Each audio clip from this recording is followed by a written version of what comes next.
So I appear to have been bitten by something overnight. That's never a good feeling. I woke up and thought, what is wrong with my eye? And now that I'm looking at myself, ow. I've had the condo shut up for a week or more just because it's been so hot, and last night it was cool out, so I thought, let's open the doors and windows, let's get some air in here. And apparently something used the opportunity to bite me on the face. So that's good. Let's add a little physical self-consciousness to the day. But what's more annoying is that in my periphery, like as I look down and left, I can see it. Like, you know, like I just have sort of an occlusion in my, oh, the dog. Yeah, so I guess I'm gonna have to wait that one out. Jeez. And it itches, like I want to scratch my face and I can't. So, well, that's a great start to the day. God. Hey, so I had this nagging feeling that I just misspoke. So I looked up what an occlusion is, and it's definitely not the thing that's blocking my vision. An occlusion is a misalignment of teeth, or like when your mandible bites down. So I just said something that felt right that wasn't at all the right word. I just have something blocking my vision down here, like the swelling from the bug bite. Excuse me for misspeaking. I could just edit it out, but I don't want to reshoot that whole thing, so I'd rather just show you that I can be a moron sometimes and use words I like that aren't the right word. Anyway, I'm gonna take my face, oh my God, it looks worse. I'm gonna take my face off camera and maybe try and put some ice on it or something so I don't look like, I don't know, I got something wrong with me. We will catch up more soon, I'm sure. Anyway, plan for the day. My barber's cool enough to let me, like I'm gonna go to her house today actually and get a haircut, which is so cool of her, and then be at the barn, and then I think I'm gonna try and shoot sunset from a new location up somewhere in Del Mar that I've never shot from before. And maybe I'll do something with the drone and something with my cameras, and I don't know, just trying to get something cool. And I feel like I need to maximize the condo now, since I don't know how limited the time here is, but since it is on the market, I have a limited number of sunrises and sunsets I can shoot. I'm realizing I haven't shot enough B-roll to support these videos, so I need to put more effort into that. Slow-mo B-roll, time-lapse B-roll, just supportive footage to separate one day from another, I think. Okay, I'm gonna go in, I'll see you later. I thought it would get better as the morning went on, and it has not. I'm going into school for a few hours to get some work done. I'm making myself go because next week I have to go every day. That will be an adjustment. So I'm trying to sort of temper things. And next week is gonna be brutal because Monday I have to start work 7:30 a.m., full day meetings and everything. Tuesday all day, and then Wednesday I'll go to work, but I have to take a half day so that I can go to mediation. That's gonna be a crap day. So I'll have a couple hours of mediation, then I have to drive home from La Jolla in the traffic, then I have to start school the following day. Oh man, which is not to say I'm not being positive. Like I'll be positive, do my best, but I think that mediation session is going to be another. The anticipation of it will cause me a lot of stress. That's why I'm trying to take care of as much as I can now, so that when I go into that, I'll be like, okay. I'm grateful that I have therapy on Friday, and then we can talk about that. And well, I don't know about talk about it, just sort of, it's nice to have someone I can talk to regularly who knows me and my process, and who is really good at just sort of watching. You know, when I was talking about the apartment last week, and I was like, I don't know if I should move forward with it, she would say things like, well, you know, I've been tracking this about you and tracking that, and she's watching me and seeing how I'm changing and growing or adapting or adjusting to, you know, she's watching how I'm going through this process way more carefully than anybody else. Which is not to say I don't have great friends, I really do, but she's looking with different eyes. If I had to put words to how I'm feeling right now, I just feel a little nervous and a little bit panicked. Not huge panic, like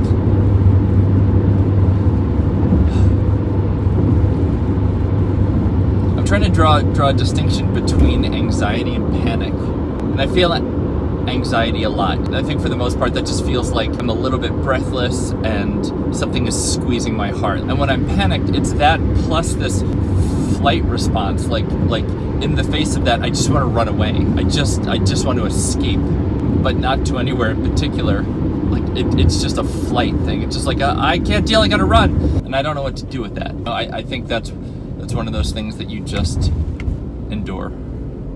I certainly don't endure what other people do in terms of illness and pain and struggle. But if you're here to see my story, this is how I'm feeling. Thank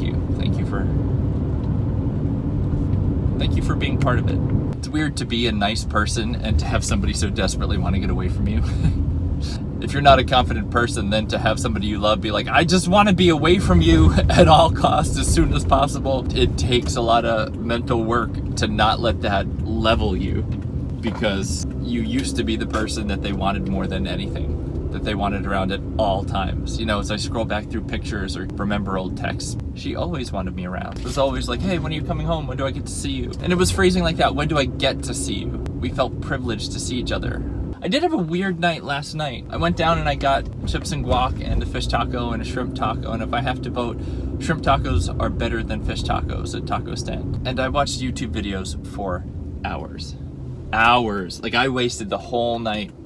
I don't know if it's wasted, but I spent the entire night watching YouTube videos. When I watched music things and Stephen Colbert and Jimmy Fallon and Conan and lip sync battles and carpool karaoke's and interviews I thought were interesting and I laughed a lot. Like, I hung out by myself for hours eating tacos and chips and guac and watching whatever I felt like on the computer and laughing, like a genuine laughter. Like, I was happy. No. I wasn't happy, but I was laughing. Like, I was emotively enjoying myself. And that was strange. I don't know if that's progress or not, you know, like, oh my God, my face. It was just strange. Like, that was last night. I was by myself laughing. So in addition to everything else, I hate my face today, and it makes me self-conscious. And when I look at people, I feel like all they're looking at is my stupid eye. And I realize it's not even that debilitating or awful, but it's all I see when I look at me. And it's really hard when you don't have all your resources, when you're not as strong as you feel like you should be or you are able to be. In an ordinary world, getting bitten by a bug on the face shouldn't bother me. It's like, it happens to everyone. Everyone gets bitten. Everyone has these temporary, annoying little setbacks where you're like, whatever, it'll go away. And I know that, and I can sit here and I can tell you, yeah, it'll go away, not a big deal. But today, it affects sort of everything this morning. I just don't feel as good because I don't feel like I look as good.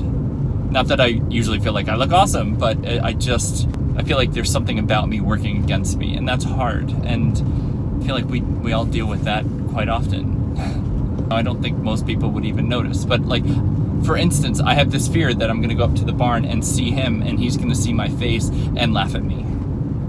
And not in a like a Nelson like ha ha way, but just like he'll be secretly happy that my face looks weird. And I know that's juvenile. I know, like, who thinks like that?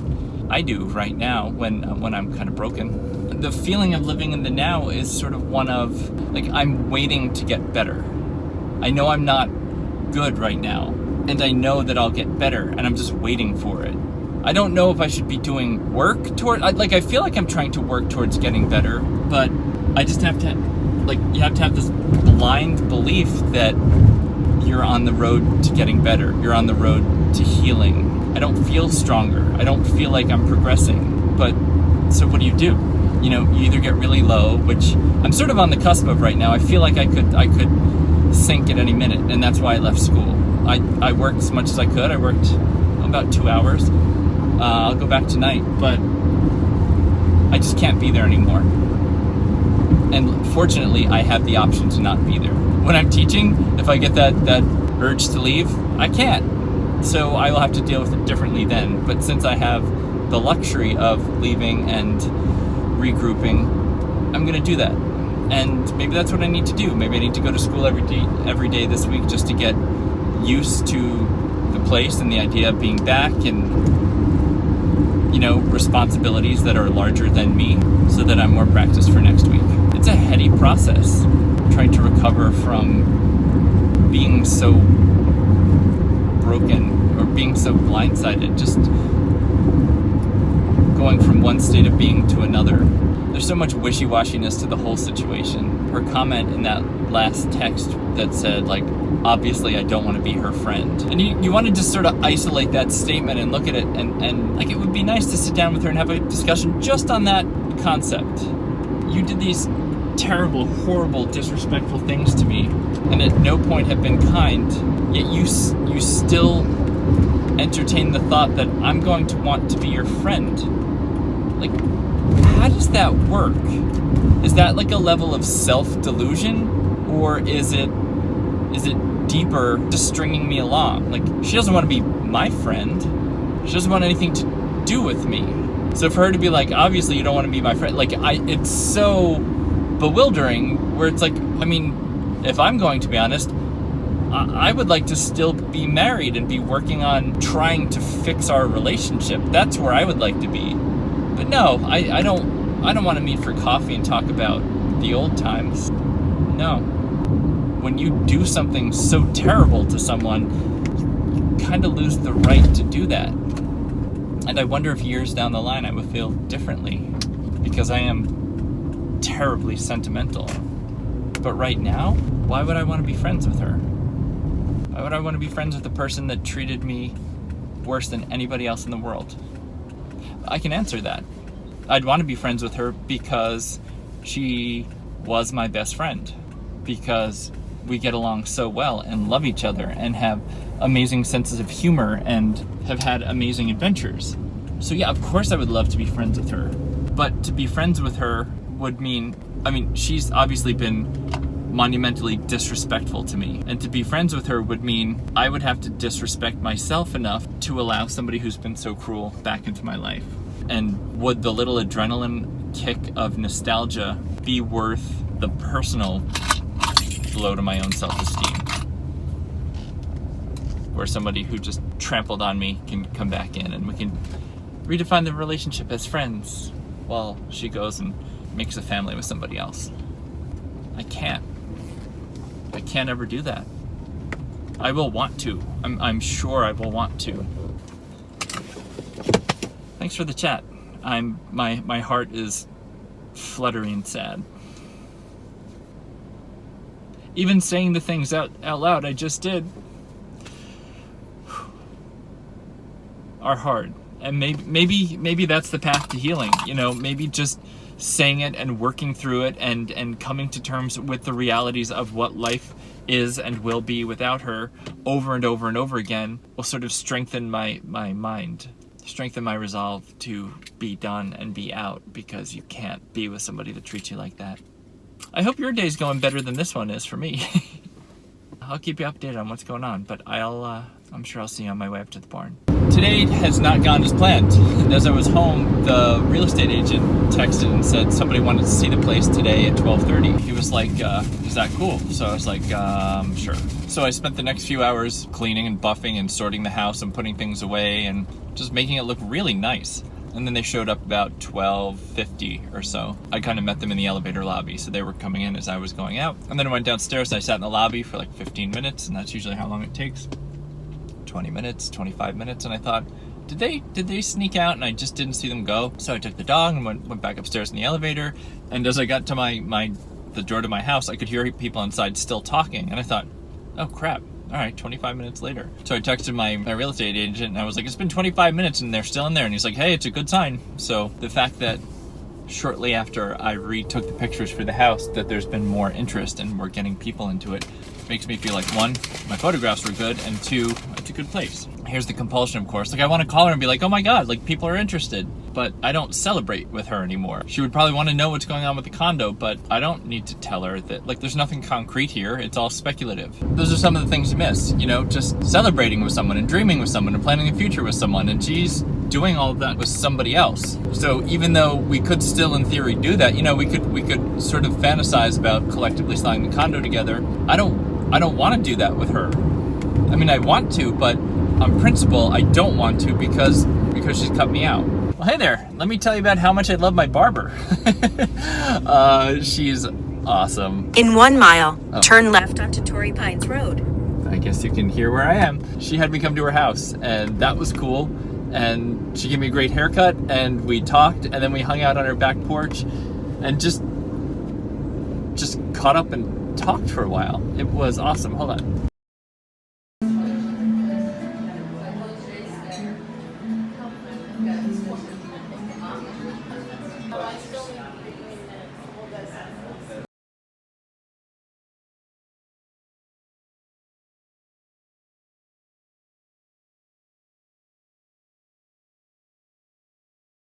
Well, hey, sorry I got cut off before. My barber is awesome, and she let me come to her house, and I got a haircut there, and then we hung out on her porch and chatted, and it was just the best. I think the world of her, and she was really kind and gave me so much good advice, and I feel really cared about. And then I had this moment where I was all the way up in La Jolla, and sunset wasn't too far off, and going home just didn't seem like something I wanted to do. So I came up here. I drove north of Torrey Pines, I set up my gear, and it's been cloudy today, so I'm hoping for some kind of awesome sunset. I did go up and I found a place that had sea bass fish tacos and blackened shrimp fish tacos and margaritas for Taco Tuesday. So I had dinner and let the sun come down a little bit in the sky. Now I'm here and it's gorgeous. Let me show you what it looks like.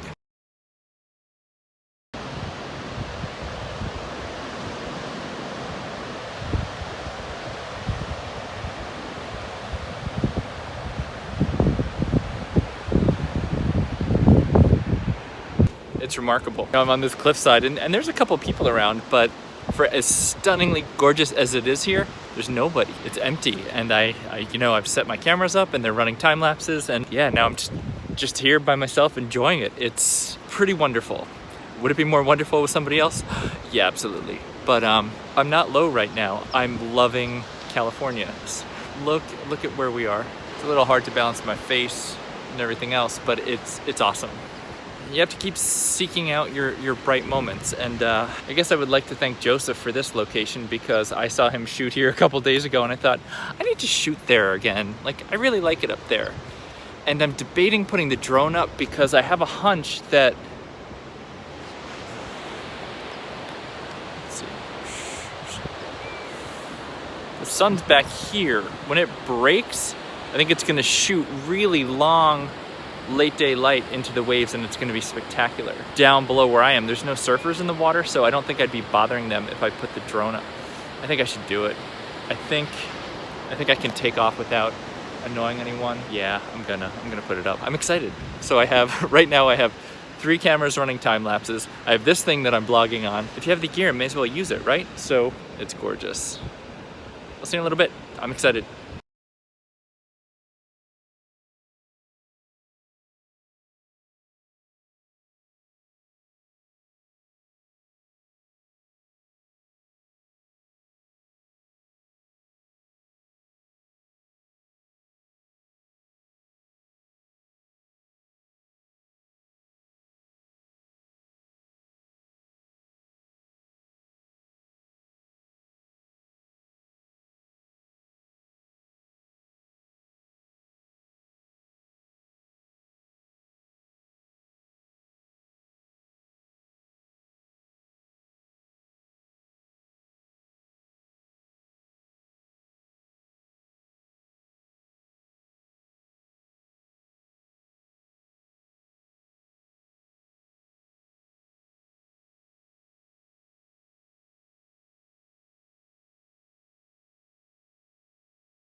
All right, so I didn't put the drone up.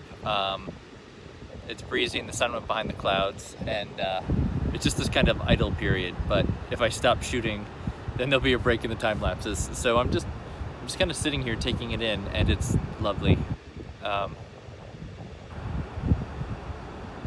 This feels good.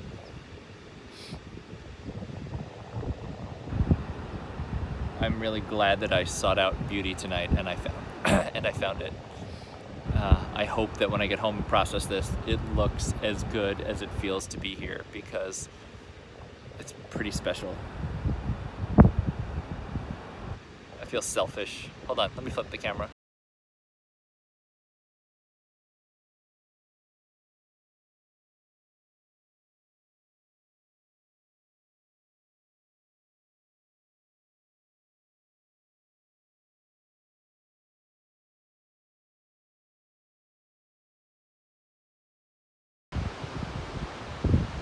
This is literally what I'm looking at right now.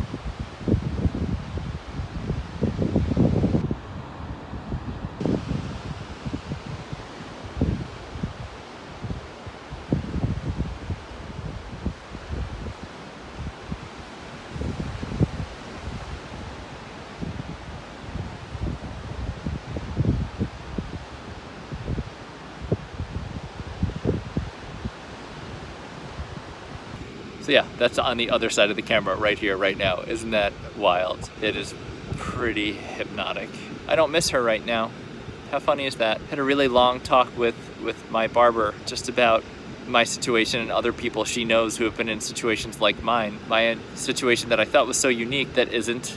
It happens all the time. And I'm still fighting that. Like, I feel like mine is so uniquely special, but it isn't. My story isn't as unique as I thought it was. It's a little hard to swallow sometimes. You know, you want to believe like your love story was the best.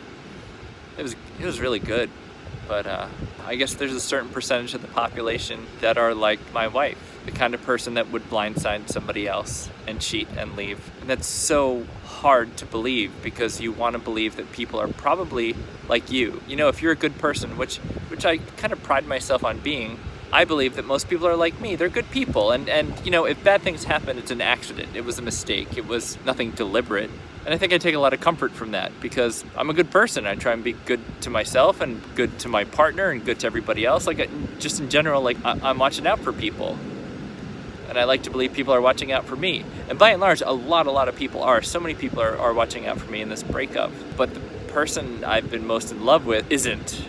And that's the hard thing. She's just not. She's not who I thought she was. I didn't think she was the kind of person that was capable of doing what she's done. But she is. And I'm not alone. It happens to lots of people. So, not that there's comfort in that or you know, not that there's a prize in that, but I'm not so uniquely broken. I'm broken like lots of people get broken. Tonight feels good. I feel good here. It's breezy. It's a little, like I'm a little bit cold. So I'll talk to you more soon.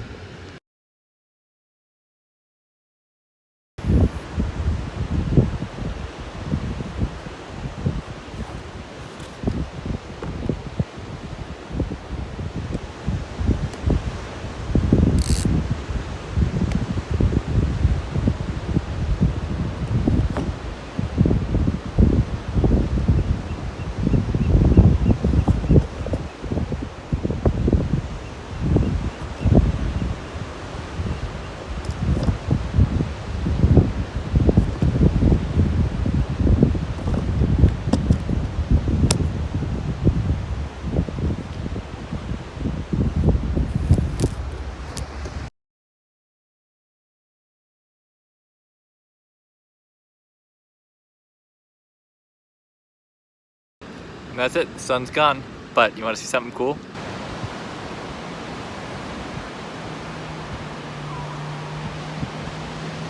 Moon's out.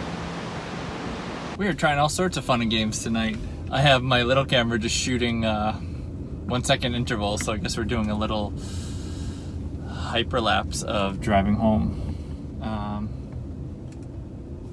And because I'm in no particular hurry, I guess I'll drive down past Torrey Pines and I don't know. Here, I'll show you the shot. It's pretty.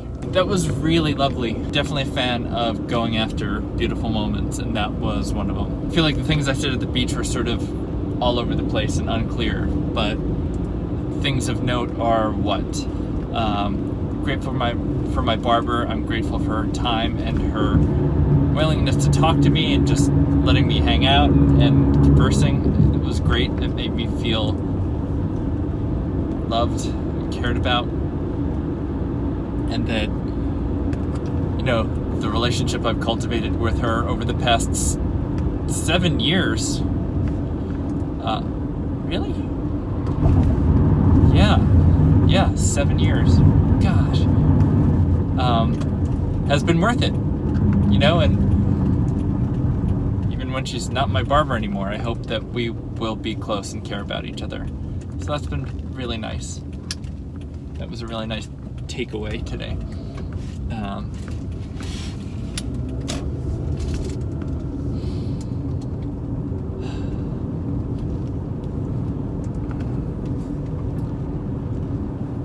I'm glad when I left her house, she's in La Jolla and my house is south from there, and I thought the drive south sounds sad. You know, I'm just gonna sit in traffic and go home and feel sad.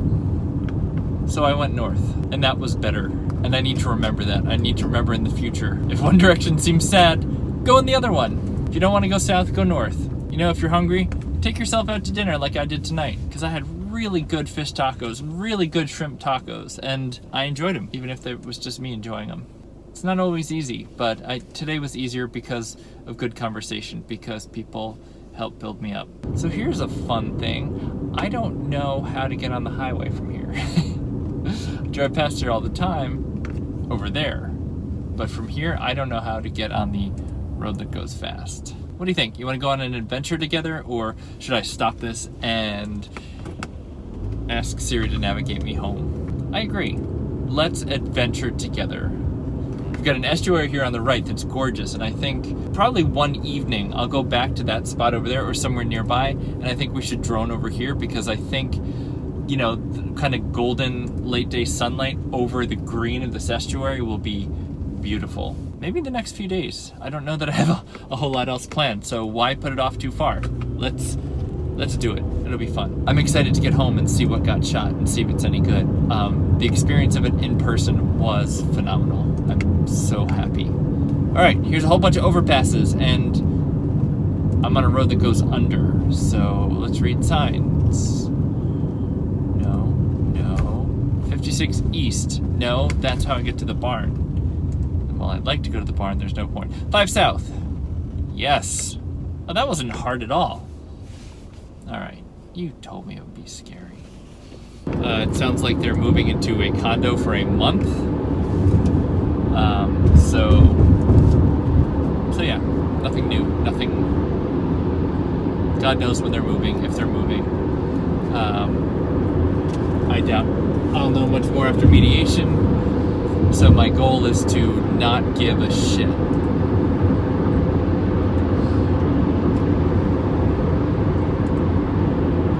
It would be cool if somebody was interested in buying the condo, just in terms of moving forward. I'm gonna go. I don't have a lot to say. I'm sort of chill from that really nice sunset. So maybe we'll leave it on that note. If I see you later, cool. And if not, I'll just give you a bunch of time-lapse footage. That be all right?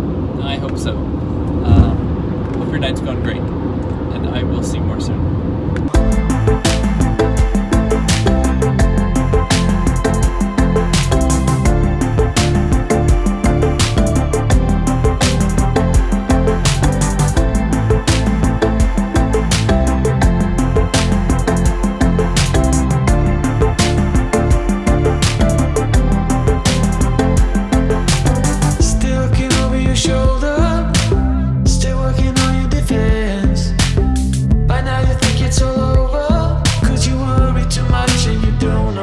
Fight against.